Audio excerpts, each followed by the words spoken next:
Common question, আমার 2023-24 TDS কেটেছে, সেটা কি আমি রিটার্ন পাবো? সেকেন্ড, আমি সেই বছর ট্যাক্স ফাইলটাই করিনি বা ভুলে গেছি বা করা হয়নি। না, তুমি 23-24 যদি টিডিএস কেটে থাকে, তুমি এখন দাঁড়িয়ে 25-26 দাঁড়িয়ে তুমি টিডিএস ক্লেম করতে পারবে না। গভর্নমেন্ট সেটা অ্যালাউ করে না। তার কারণ তোমার 23-24 যে রিটার্ন, সেটার ডিউ ডেট হচ্ছে 31 জুলাই 2024।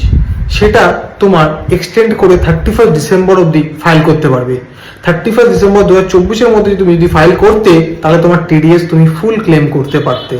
কিন্তু রাইট নাও, আজকে আমরা অগাস্টে দাঁড়িয়ে আছি 2025 সালে, সেক্ষেত্রে তুমি তোমার টিডিএস ক্লেম করতে পারবে না।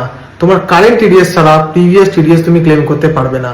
সেকেন্ড, ক্লেম করতে পারবে কখন পারবে? তোমার যদি কন্ডোনেশন অফ ডিলে হয়, condonation of delay section 119 subsection 2, এখানে কি বলছে?